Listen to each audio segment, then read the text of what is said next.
It's going. Okay, so we are back to Eduyot, continuing our testimony. Excuse me, this may be the answer to your question. She says, yes, it's in her office, but she thought you were picking it up tomorrow at the board meeting. That's okay. Okay, well, you can be in touch with her and coordinate that. I will do. Okay. Let me just tell her thank you. Thank you, Robin. Okay, so back to the Mishnah. We Oh, you don't have your hand. sorry. No, we're doing it old school today. You just have to sit there and listen and repeat it back to me. Okay, oh, you go that way, I'll go this way. Thank you, Richard. Just step it up. Okay, so we had just finished, if I'm not mistaken, with number 4, Mishnah 4, which was asking us after our first 3 Mishnayot, why are we recording these opinions when they're wrong, right? Why when the sages end up arguing with them, are we still recording them?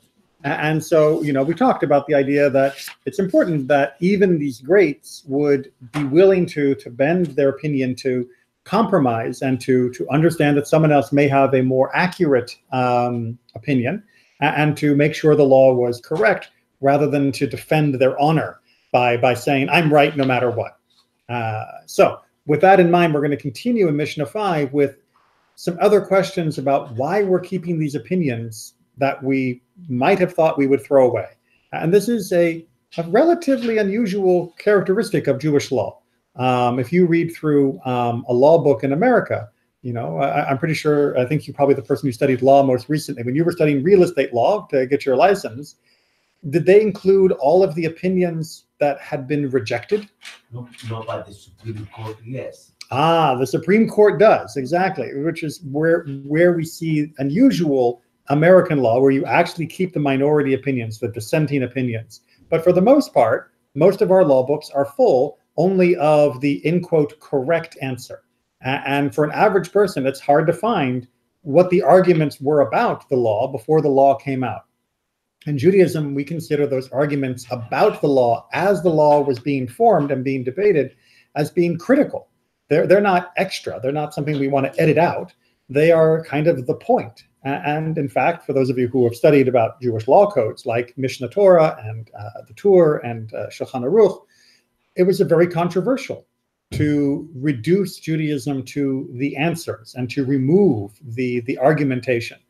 Because people felt, many who didn't write the books, who didn't like the books, felt that was missing the point. That it's not about memorizing the answers, it's about understanding the process. Because if you memorize an answer, you only have one answer. If you understand the process, you can have all the answers you need, and especially new answers.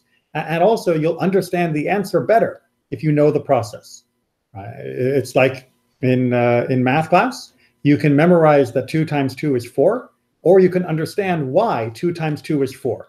And if you understand it, you'll be much better off than if you just memorize it. Make sense? Okay.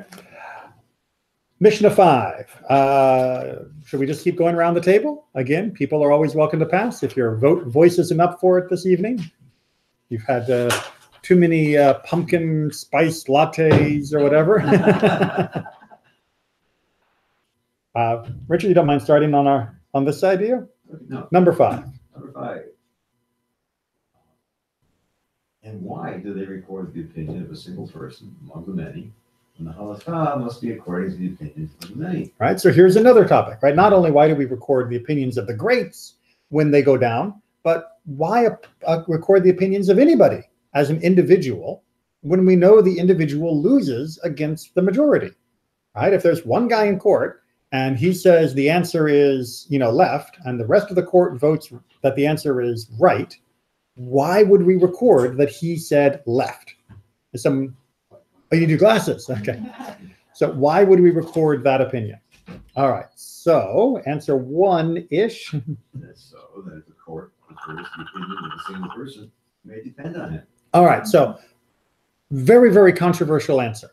because it's one that is often misunderstood or not applied, under-applied when it should be. So what the Mishnah seems to be saying here is that you're right.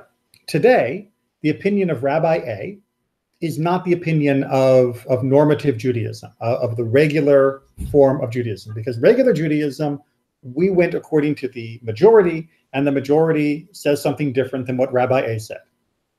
But at some point in the future, some group, some committee, some rabbi may need, in that unique set of circumstances, the opinion of Rabbi A.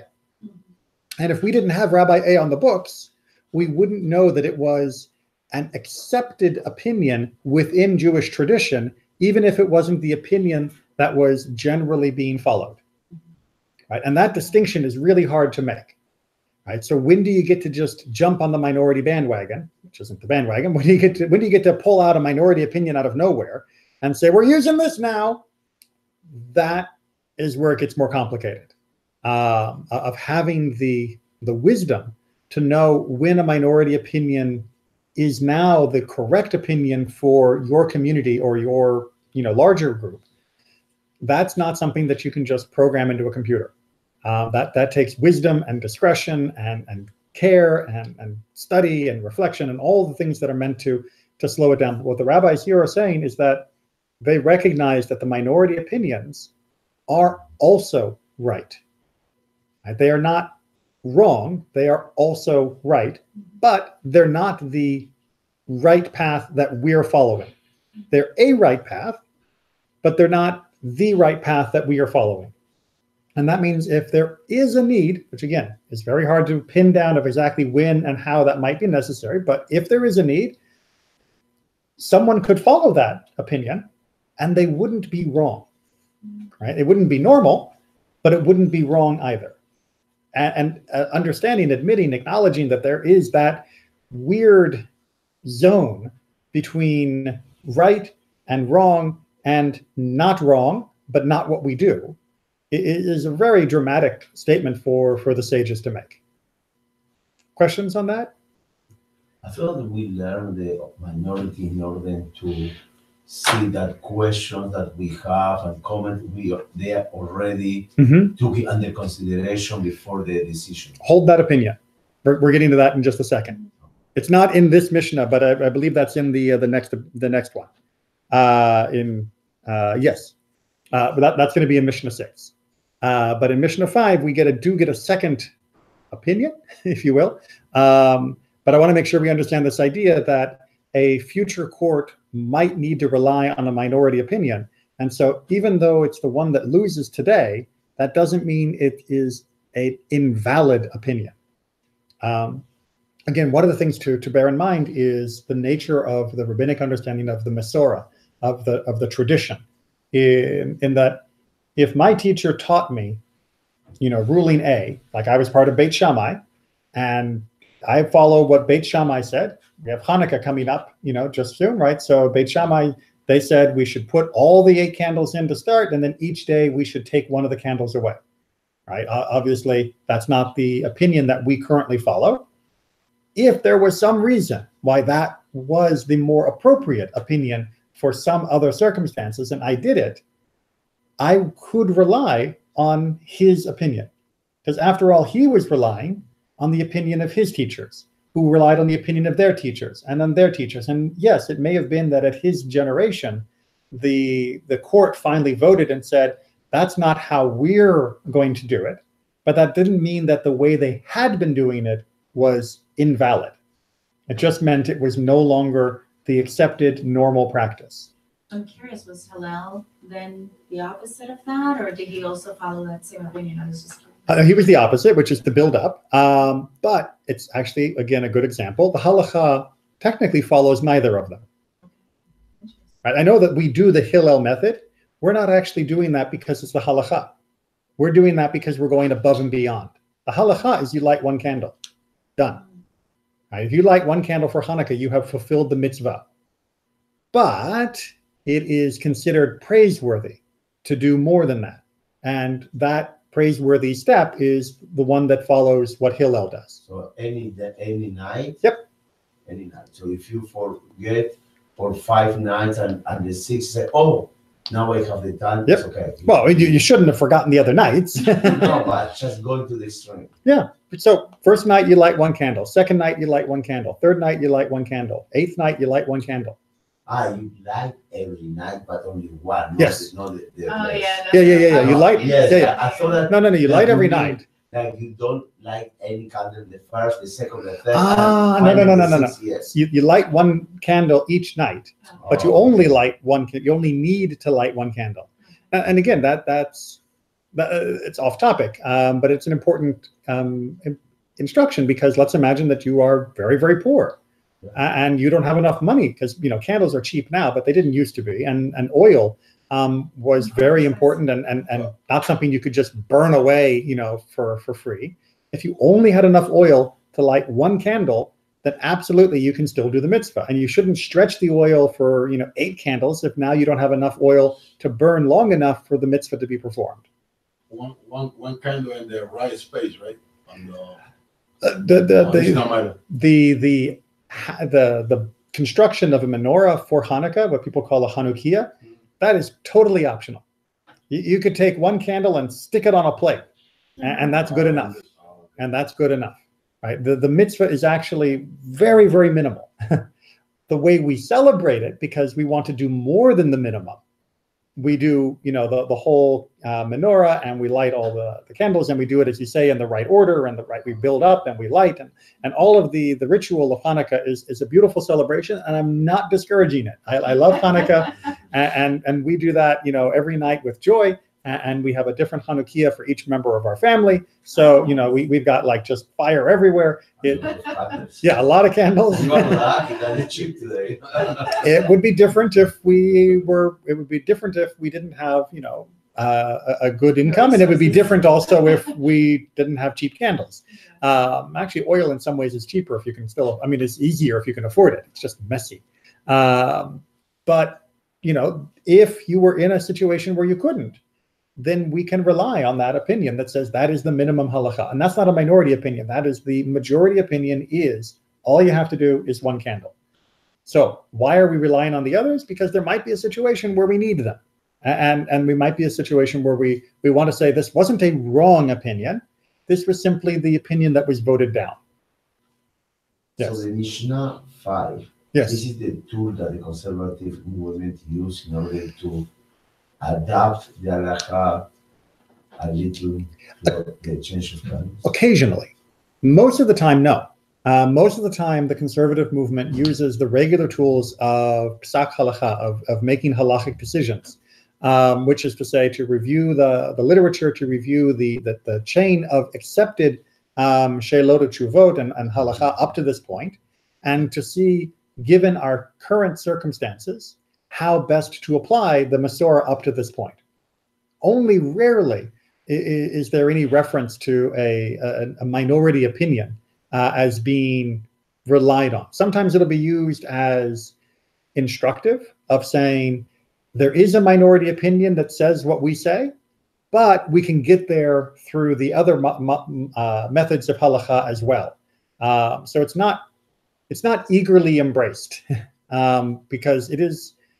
It's not just controversial; it's dangerous, right? If you start the precedent where you can pick any minority opinion you want, then it becomes too easy for Judaism to fracture into different styles. Yeah, it's opening the Pandora box. Exactly, Yeah. or the floodgates. Maybe it's not all terrible things, because they are opinions of great sages, but the divisiveness that can come.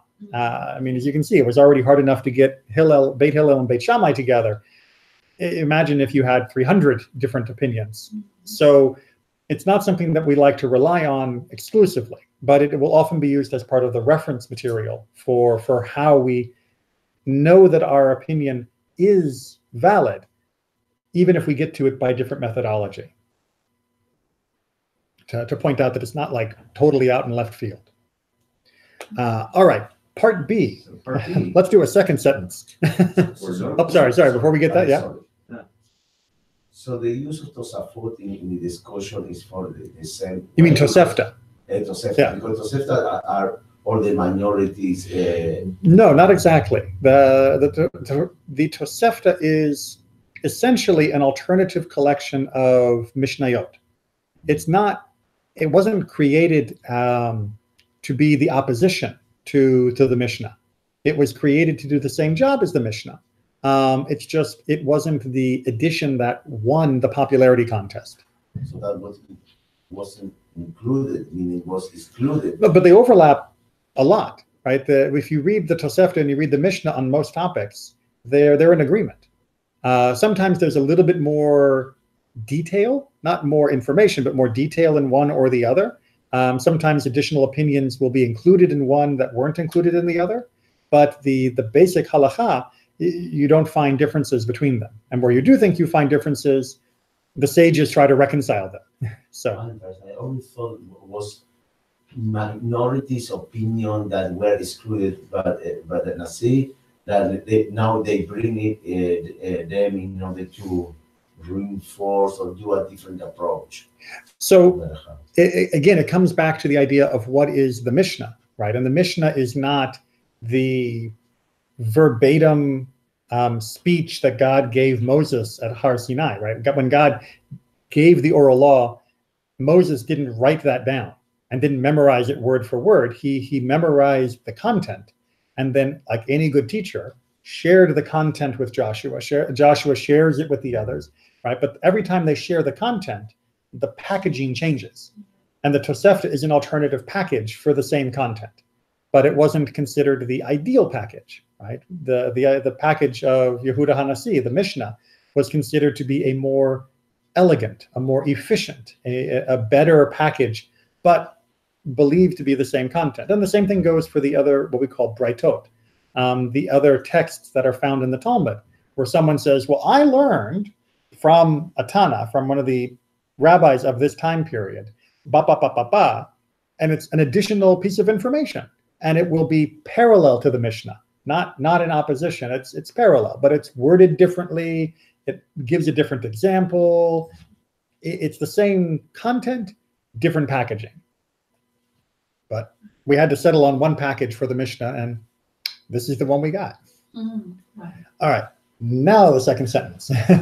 For no court may set aside the decision of another court unless it is greater than it in wisdom and in number. Go ahead and read the connection to that. So if it was greater than it in wisdom, but not in number, but not in wisdom, it may set aside its decision unless it's greater than it in wisdom and in number.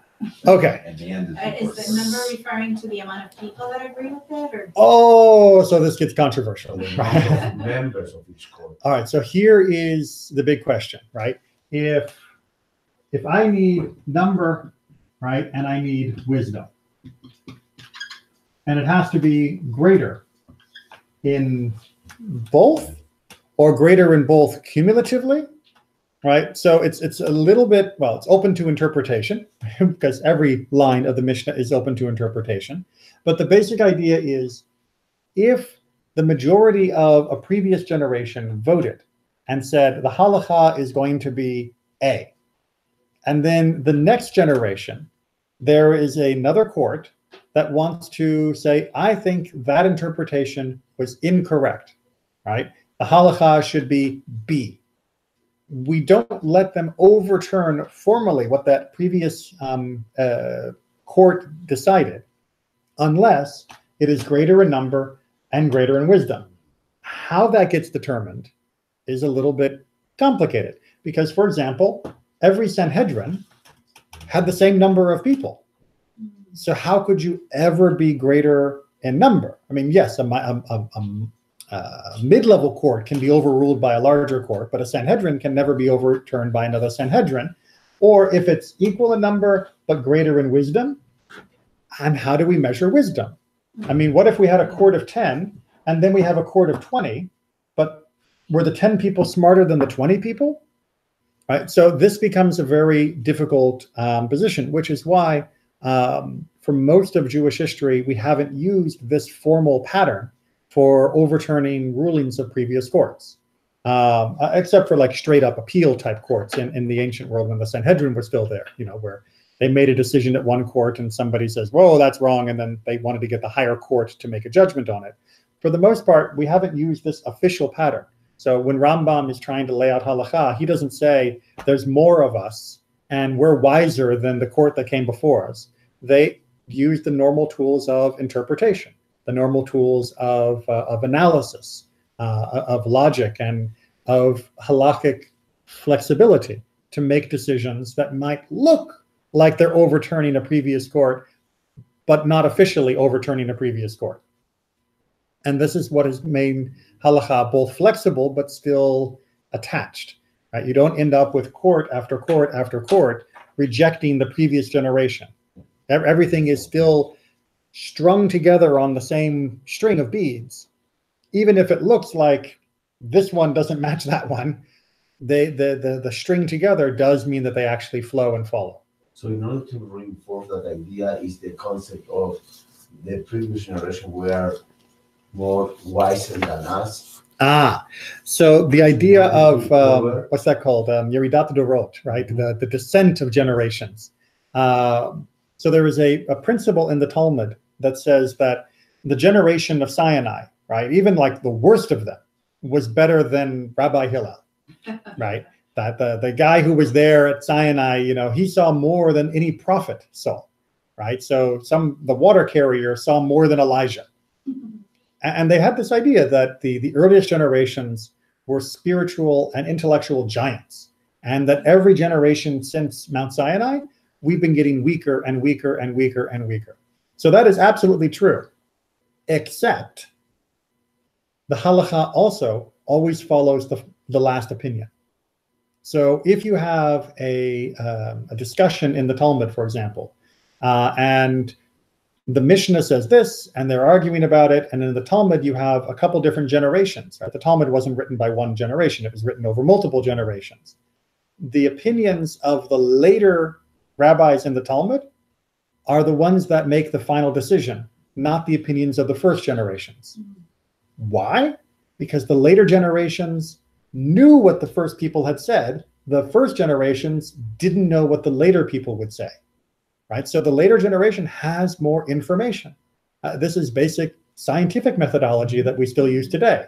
Right? So we may not have a physicist who has the same intellectual strength as Albert Einstein, for example. But that doesn't mean that physicists today don't know more than him. They do, because they have him. And they've been able to build off him and go further. And so the halakha always follows the most recent opinions. And that goes up into the modern world. So, when you're reading a copy of the Shulchan Aruch, you'll see that many people will look at the Mishnah Brura, which is one of the commentaries on the Shulchan Aruch, as an absolutely essential connection, because they don't want to just know what Caro was saying in the 1500s. They want to know what was happening in the 1800s and how much it had been brought up to date by the other opinions and other decisions that had happened in the middle 300 years. And that continues, like I said, up to this day. Now, we don't all agree on who actually we should follow and whose opinions and commentary and rulings are really part of the tradition and all of that. That's why we still get to argue and have fun. Sometimes fun, sometimes pulling your hair out. But that principle that, yes, we're not the same greatness that they were, but we also can see farther than them. Right? It's kind of like building a pyramid with different shaped blocks, right? There's Moses, right? And he got us off the ground by a huge amount.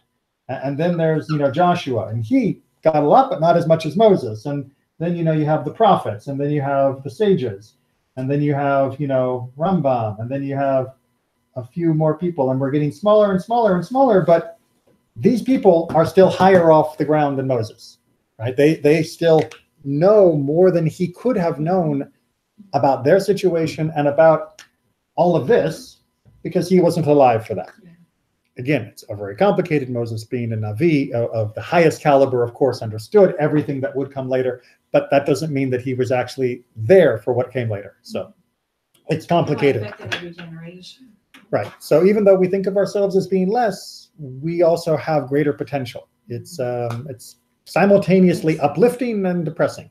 Metaphor of dwarves standing on the shoulders of giants. Dwarves on the shoulders of giants. Exactly right. Yes. Although literally on the heads of giants, because if you're on the shoulders, you might not be actually higher. All right. So that is number 5. Really one of the more important Mishnayot of judicial precedent within Jewish law. Like 30 minutes almost. Yeah, like I said, it's a really, really important one. Okay, we're on number 6. Yes. And Michelle, I think we're up to you. Yes. Rabbi Judah said, if so, why do they record the opinion of a single person among the many to Go ahead. set it aside? Right, which is the same question, right? So we just had that question, and now we're having it again, and we're going to get a different answer. So that if a man shall say, thus have I have received the tradition, it may be said to him, according to the refuted opinion of that individual, did you hear it? Okay, so what do we do with that? Right, this tells me that the reason we keep the minority opinions is, as Natan was trying to bring up earlier, it's so that I can open the book and say, yeah, you know who else said that? It was Rabbi Meir, and he was voted down, right? So that we can keep the minority opinions to say, we already thought of that, and it's wrong, right? That it is refuted. And that is true, right? That if somebody has an opinion that is based on a minority opinion that was voted down, that was refuted in the Mishnah or in the Talmud or later in Jewish law, that was rejected, then we can tell them that was rejected. If they have a reason why it needs to be relied upon today, you need to convince me of why we should rely on the minority opinion. You can't just tell me, hey, it's a minority opinion, that means it's okay. Right? Because minority opinions lost for a reason in their day. You have to come up with a better reason of why we should adopt a minority opinion. The bar of evidence is much higher, and the burden of proof is on you, the person who wants to point to a minority opinion and use it. So, like I said, this is not opening the floodgates to just say any minority opinion can be used by anyone anytime they feel like it. This is saying, yes, they were valid opinions in their day, but they lost, and we'll keep them on the shelf for emergencies, you know, in case of emergency, break glass and bring out minority opinion. But don't think that these minority opinions are still active, right? They are lying dormant, right? They are hibernating like bears. And we can wake one up if we really need to, but you don't want to wake up a bear unnecessarily. And in the meantime, if you tell me, well, you know, I think it's a perfectly fine opinion, I can say, no, it got voted down. See, right here, you lost, right? That opinion was discredited, and we're not going to use it. So they do work together. Even though it looks like they're answering the same question in 2 different ways, they're actually complementary. It's saying, yes, there is the potential to use minority opinions, and no, we don't use them just because you remember them, right? We will only use them if there was some major reason why we thought that minority opinion applied today that wasn't part of why it was voted down in the past. And that's, you know, a big part of the give and take of Jewish law and Jewish analysis. It's trying to say, not in the Mishnah where it's a little bit clearer, but, you know, if Rambam says this and the Tur says this, why did Joseph Caro say, you know, pick one of them to win? Then we have to argue about why the opinions were decided one way or the other. And in those cases, sometimes we can point out that it worked for that situation, but in another situation, it's different. And therefore, we can apply the law differently than you might have thought if you only had one opinion left in your record book. Right? By keeping the multiple opinions, we recognize the true depth and the true greatness of Jewish law, because we see that it is more alive than just a list of answers. Right? All the opinions help give us a much deeper and better understanding. Does that make sense? Mm-hmm. Okay. All right. So if that is so, let's get back to a topic which is totally unfamiliar to us and probably going to seem strange. But before we get in, so we're going to Mishnah 7. We have to talk about the ohel. An ohel is a tent, but it's also a type of tumah, of ritual impurity. right? So if you are, and this is going to be a very different kind of picture, not my little pyramid. If you are in a tent, and we use the term tent because that's what the Torah talks about, but any building counts. If you're in a tent and there is a, don't know if I got the right number of ribs, right? There is a dead body, right? That's a skeleton, right? I thought it was a fish there. And that's why I'm not an artist, right?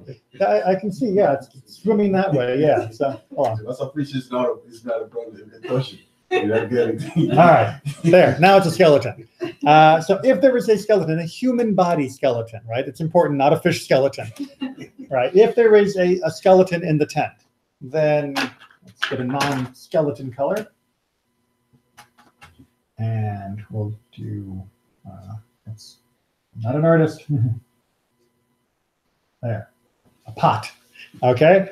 Then this skeleton causes ritual impurity, and that ritual impurity will affect the guy and the pot and anything else inside the tent. To anyone? Anything in the tent. If they're Kohen or not? Oh, yeah, that's why, in fact, if you've got Mr. C outside, Mr. Kohen, he doesn't want to go in that room, right? Because if he walks in that room, he becomes ritually impure. And indeed, this is still a very relevant issue to this day. So, for example, if somebody is a Kohen, what's that? Cemeteries or memorial, like funeral homes. This was an issue in Baltimore, where you had one funeral home that served the entire Jewish community. It was very well done, and because all the cemeteries were way out in the middle of nowhere. Well, most of them were way out in the middle of nowhere. So everyone would go to the funeral home, and then if you could, you would follow the coffin and the procession out to the cemetery. But lots of people only went to the memorial service at the home. That's where we would do the eulogy and all of that. But if you were a Kohen and you want to go to the funeral, well, the funeral home was a building, like a tent, with the body in it, because the aron, the coffin, was there. So what do? Well, in Baltimore, they had actually built another building that was separate, but it looked like the same building. But halakhically, it was separate. And so there was a special room for the Kohanim that they could go to, and they had a little TV. And they had speakers, so they could watch the memorial service, and they could hear everything that was happening, and they could be there, and they could, be there for the family and for connections, but they weren't actually in the building with the deceased, and so they didn't have to worry about becoming ritually impure. So it was a very nice solution that they had. So a Kohen cannot be part of the Hebrew tradition? Not unless it's an emergency. So if you had no one to do the preparations for the dead, you just find a body on the side of the road, then the Kohen is going to pick it up, and the Kohen is going to carry it back to be buried and everything. Exactly. But if the Kohen, if there are other people that can do that job, then the Kohen is not. Now, if it's part of the Kohen's family, then the Kohen can, immediate family, the parents, siblings, a wife, and children, then the Kohen can be part of those funeral processes. But for other people, not unless it's an emergency. Still today? Yes, still today. So the Kohen aside, where did my eraser go? The Kohen aside, we need to understand this basic idea. If you're in a room with the body, ritual impurity touches everything, right? It's almost like a metaphor. This is not literal, but it's almost like radiation, and it's like coming out and bouncing off the walls, and it contaminates everything. Now, this isn't considered dirty. This isn't considered like dangerous or disease or any of that stuff, right? This is talking just about the ritual experience, the spiritual experience of being near to the dead has an impact on a person, and it's something that we need to be sensitive to and aware of, right? So it has similarities to like radiation or radiating out of this effect, but it doesn't mean that it is negative, because as you pointed out, the Chevra Kadisha, the people who take care of the deceased, that is a great mitzvah, right? They are doing a good thing. And if you were to see a person, a body on the side of the road, you shouldn't go, oh, it's dead, and run away. You should help and take care of it. Obviously better if you can catch them before they're dead. But even if they are dead, we don't say, oh, I don't want to touch dead people, right? Taking care of the dead is an incredibly important act of kindness. So we still have to deal, though, with the implications of ritual impurity. For us these days, unless you're a Kohen, Richard, unless you're a Kohen, it doesn't really matter because we are all ritually impure constantly. That's just part of living in the modern world. Well, modern world for the last couple thousand years. That's modern for Judaism. But we needed to know how much of a body do you have to worry about? So why is different for a Kohen if a Kohen is like any other human? Sorry. It's impure Yes. for the last 2,000 years. So if you keep and follow your lordship, Yes. a Kohen can go to the cemetery, Kohen can go to the Holy Kaddish. Because he's not allowed to do it deliberately. Right? We're allowed to deliberately defile ourselves, right? He is not. He is defiled. No offense, we all are, right? It's not, in English, the word sounds so horrible, right? I mean, he is technically defiled just like the rest of us, but he's not allowed to deliberately make himself be in that situation, except for the special categories that we talked about. So it's not that he's no different than the rest of us, it's just he is dragged into those situations, whereas the rest of us can go willingly. That's what they call a Tumah Av. Yes, exactly. The Av is it's the highest level of ritual impurity, and it's generative, meaning that if something comes into contact, like let's say Mr. Smith comes into contact with the skeleton, and then he walks outside and he picks up a banana, the banana is now ritually impure too, right? He is a transmitter of that ritual impurity. And all of this was designed that when you were dealing with the deceased, you should be absolutely mindful of where you were, what you were doing, what you were handling, that it should all be done with a level of attention and mindfulness that was the highest level you could possibly have so that you would do everything correct. It's not meant, like I said, as some surgery procedure. This isn't about medicine. This is about mindfulness in the face of mortality. And when we're staring at death, we need to have very strict perception of what is happening to us and to the deceased spiritually. That's really what's underlying all of this. Now, hopefully, we can understand the debate. I know that was a long introduction, but like I said, We go from that to this. one of the great things about Eduyot is we're going to talk about a lot of random topics, which means you're going to get a lot of information. But remember, everything that we just talked about is like a tiny percentage of the total amount of information about how to handle these situations. But here's an argument between Beit Shammai and Beit Hillel. Remember, again, I think I mentioned this last time, but Beit Shammai and Beit Hillel are not the same thing as Shammai and Hillel. Right? Shammai and Hillel were two guys, two rabbis, two sages. Obviously, they were great. Beit Hillel and Beit Shammai are the schools that each one of them raised up. They're disciples, if you will. They're students. So there were groups of students who followed the teachings of Shammai, Beit Shammai. Groups of students who followed the teachings of Hillel, Beit Hillel. And Beit Hillel and Beit Shammai, they had many more arguments than Hillel and Shammai. And that was primarily because they weren't the best students. It doesn't mean that they were dummies. It just meant that they often misunderstood or were incomplete in their understanding of their teachers' opinions. And so they had more arguments than their teachers because they just didn't understand everything their teacher was trying to give them. Otherwise, they would have agreed much more. Okay. Now, Natan, I won't interrupt you again. This is your revenge. Beth Shammai says, a quarter cup of any bones, even from 2 limbs or from 3. All right. So Beit Shammai says, if you have a quarter cup, which is a small measure of dry goods, of any bones, right, even from 2 limbs or from 3, the general interpretation of this means even if it's from, a finger bone of Bob and a toe bone of Frank and a vertebrae from Carl, if you add them all together and you fill up your little jug of bones, if it's a quarter kav, then now we have tuma, right? Now we have ritual impurity.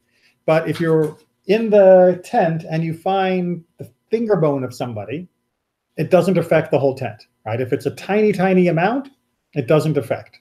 But if it's enough, even if the pieces come from multiple bodies, right? I don't know where you are. This would be more of a case of like the tombs that people used to have. Remember, we've talked about, I think before, where they carved them into the cliff. Beit Sharim in Israel is the best example still to this day.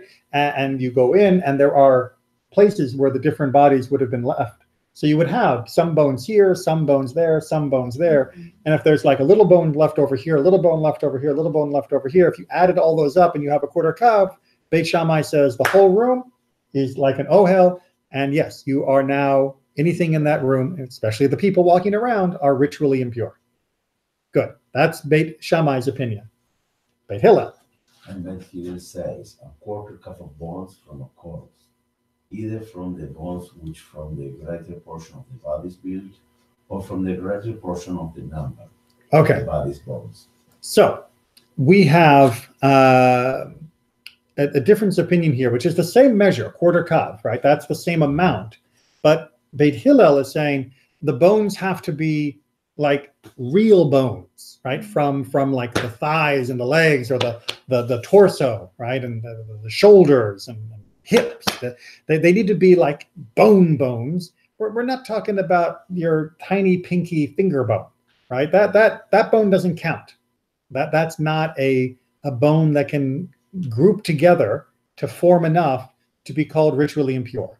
It has to be a significant bone, or the amount of bones, even if they are the small insignificant ones, if there's more than half of the bones in the body there, so even if someone, took the pelvis and took the femurs, but you got all the toes and all the fingers and all the little bits, if that's still a quarter kav, then that's also enough, right? If you have more than half the bones, or more than a quarter kav of the major bones, or pieces of the major bones, then that is enough to cause tuma, to cause ritual impurity. It's much more lenient. It is more lenient, yes.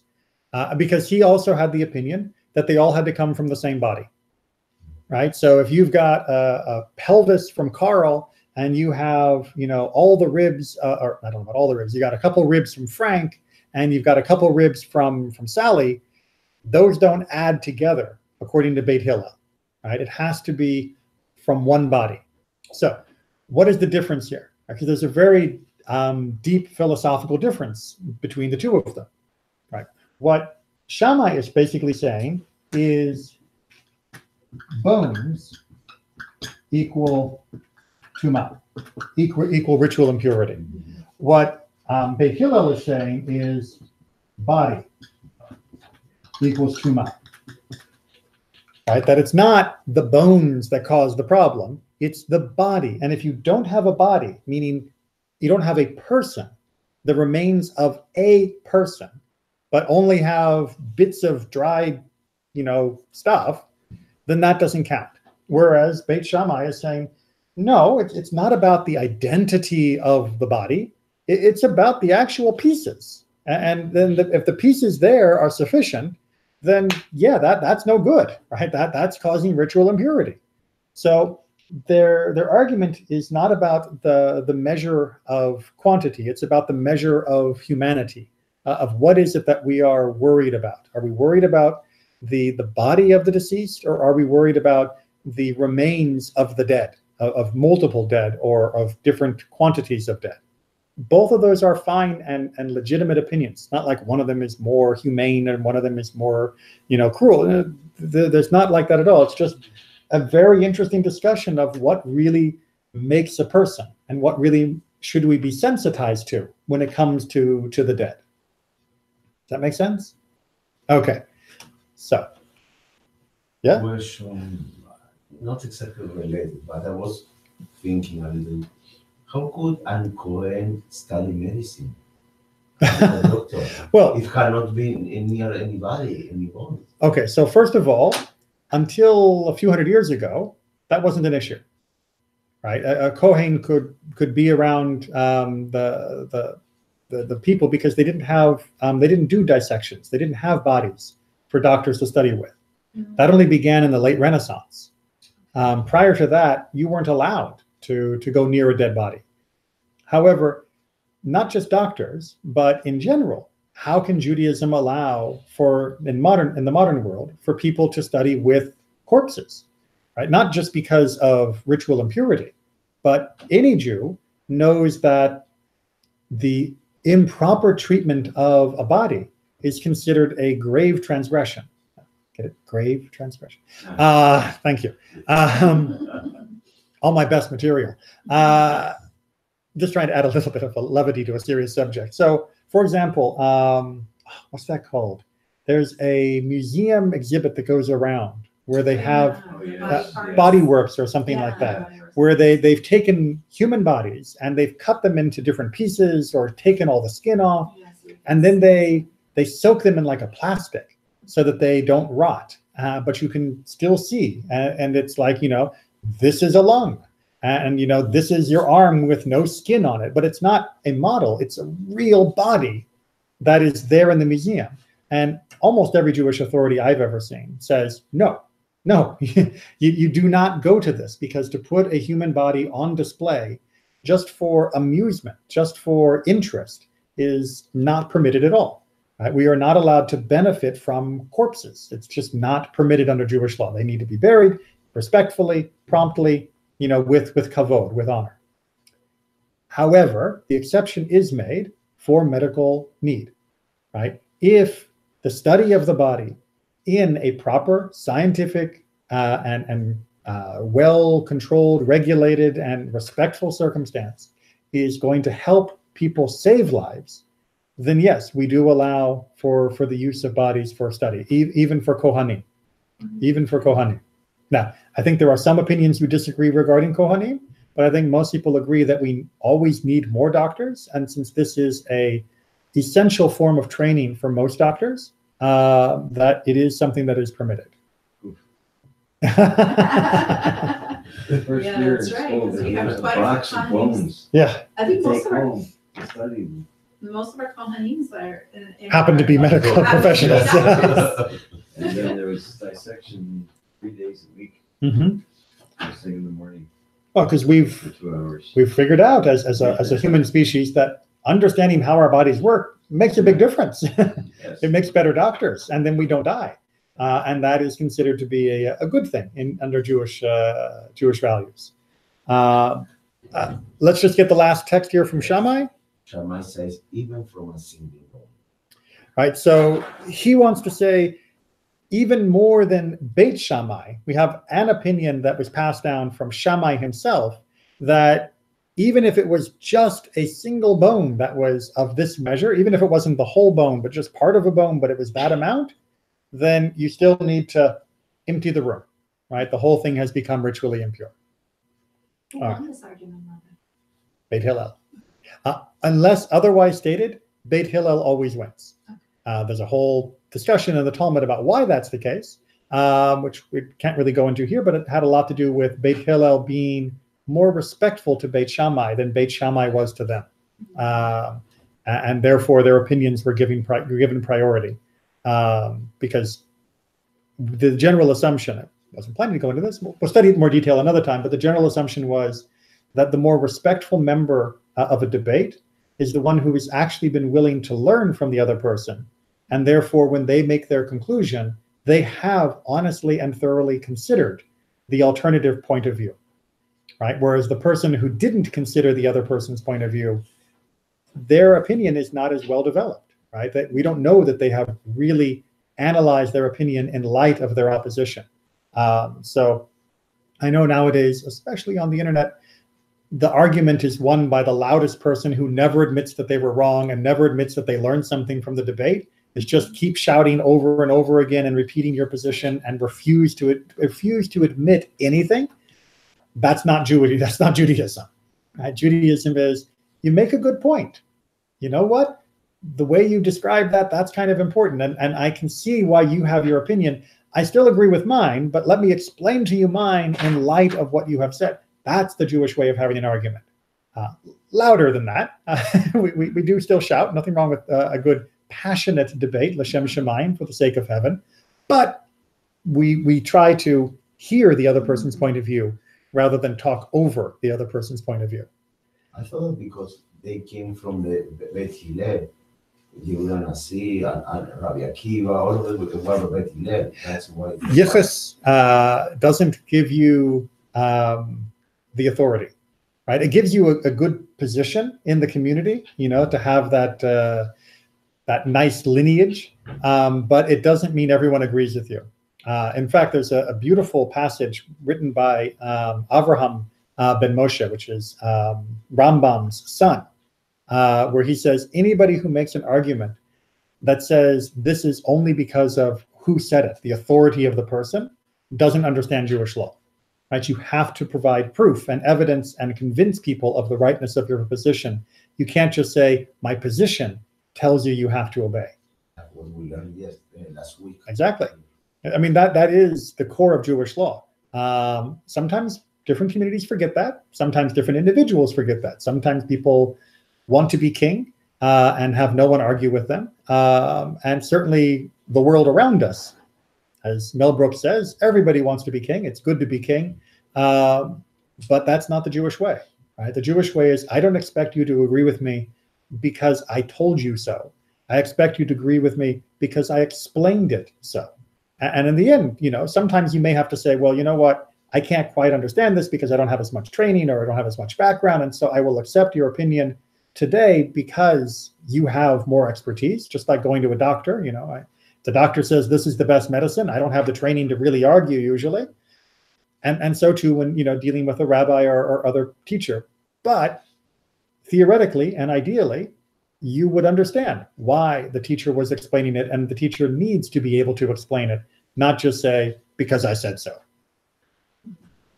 All right, I think we can do Mishnah 8 in a timely manner, and that'll probably be our last Mishnah for the evening, because then Mishnah 9 is a totally different topic. Yeah, actually Mishnah 9 and 10 are linked together, So we'll do Mishnah 8 and we'll call it tonight. You're up? Pictures of Teruma, Beth Shammai says, they move be soaked and rubbed in purity, but can be given for food in impurity. All right, I apologize. I should have explained first. just like I did for the Ohel, I should have explained this. Totally different subject, totally different set of halakha, and also none of you are farmers. Okay, so truma. Truma is the portion that you take from the food that you are going to give to the Kohanim. It's a gift that is given to the Kohanim. Because the Kohanim are receiving this as a gift, when you take it, you need to be ritually pure, right? So if I'm collecting apples, not that they were domesticated at that time, but let's imagine they were. If I'm collecting apples and I'm going to give part of this apple collection to the Kohanim as truma, I need to make sure that I am ritually pure as I'm in the process. It's a little complicated of when impurity can be transmitted, and we'll cover that in just a second. But I need to make sure that they are still ritually pure when the Kohen gets them. That makes sense so far? Yeah. Okay. The question here is, what about vetches? Now, I didn't know what vetches were before I learned this Mishnah either. So it might as well still be in the Hebrew. But vetches are apparently a type of bean that were usually grown to feed your animals, right? They're what we call fodder, which is food that's only fit for animals. Except sometimes when there's not a lot of food, famine type, people will eat them too. So this is, like our skeleton, food that's on the edge of being food, right? It's kind of like animal food, like hay, and it's also kind of like regular food, like beans. So it's mostly used for animals, but it could be used for people. So if I'm going to be taking truma from it, how do I need to be ritually wise, right? If it was regular food, I need to be ritually pure to make sure that when it gets there, it's ritually pure. And if I was just picking hay for my animals, I don't need to worry about truma at all, because neither I nor the Kohen are going to be eating hay, right? Because it's just not human food. But this It's right in the middle, right? It's on the edge between food and not food. Does that make sense? Mhm. Okay, so with that in mind, Beit Shammai says that it has to be soaked and rubbed. These are steps of preparing the food in general. That when you're doing that, you have to be ritually pure, but you can give the food, meaning actually deliver it, while ritually impure. So that means you need to start off the process ritually pure, but you don't have to necessarily finish it with ritual purity. Got that? Okay, let's get the contrast of Hillel, or Beit Hillel, sorry.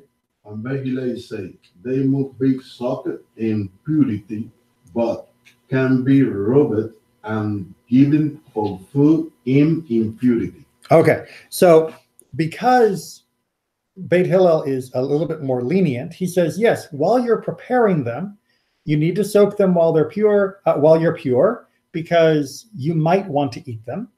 But when you are rubbing them, which was generally considered, commentators disagree on this, but generally they seem to indicate that the rubbing them was part of preparing them for the animal food. And of course, when you're giving them to the animals, you don't need to be ritually pure. So again, they're only disagreeing about one little thing, which is at what point do the veggies become almost certainly animal food, not human food, right? Beit Shammai says, when you're soaking them and when you're rubbing them, you might still eat them, and therefore you need to remain ritually pure. But as soon as you're dumping them out for the donkey, you don't need to worry about ritual purity anymore. Make sense? Whereas Beit Hillel says, no, when you're soaking them, yeah, you might still end up eating them because they still would be normal for humans to eat them in that way. But once you start rubbing them, and certainly when you dump them, they're definitely in the fodder category. They're not really human food anymore. So ritual purity doesn't matter at that point. Make sense? Any kind of impurity. Right. So yeah, you can come straight out of the tent and be ritually impure, and you're dumping it out for the donkey. That's okay, right? Because we don't care about whether the donkey's eating ritually pure food because it's a donkey. Good. All right. Part 3. Shammai say they must be eaten dry. Okay. So this is to come back to a question that is more complicated than we're going to get into tonight. But in Judaism, there's a question about when can something become susceptible to tumah, to ritual impurity. Because if you think about it, there's a field outside that has a bunch of wheat in that. Well, I'm going to eat that someday. But what happens if somebody dies in the field, right? What happens if somebody scatters blood in the field, right? You know, they cut their arm because they're farming, and now there's blood out there. Or what happens if, you know, there's dung or, you know, feces? That's other stuff that we're not supposed to have that is ritually impure. Well, is it now ritually impure or not? And the Jewish law, something that is still growing cannot be ritually impure. Something that has been harvested but still not wet can't become ritually impure. Once it has been moistened, then it can become ritually impure, right? So what Beit Shammai is saying is, just to be absolutely careful and sure, you have to keep it completely dry, right? Because then there's no way for it to become ritually impure. And that question of when does something become ritually impure, or when does something become able to be ritually impure or not impure, is a topic of infinite discussion. Because for every different topic, every different thing, for every different object that's made, that's a big question regarding ritual impurity. You know, like as we'll see in a couple Mishnayot, this chair, at what point between being metal in the dirt and being, you know, fabric that's hanging off the back of a sheep, at what point between its natural origins and it being here does it become a chair and is now ritually susceptible?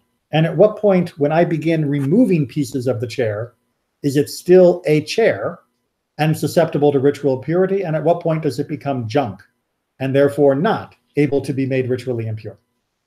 All right, so this topic is very intricate. And Rabbi Akiva has his own opinion. Rabbi Akiva say, all action in connection which then can be carried out in impurity. Right, so he basically says, look, yeah, someone could eat this, but it's not really food. So don't worry about it. Right? It's basically like hay. It's not really fit for human consumption. If you end up eating it, yeah, that's special circumstances, but we don't need to act like people serve this for dinner all the time. Right? Don't treat it like regular food. Treat it like it's animal food. And then how about by vegetarian? Yes. All right, and we will call the Mishnah there tonight.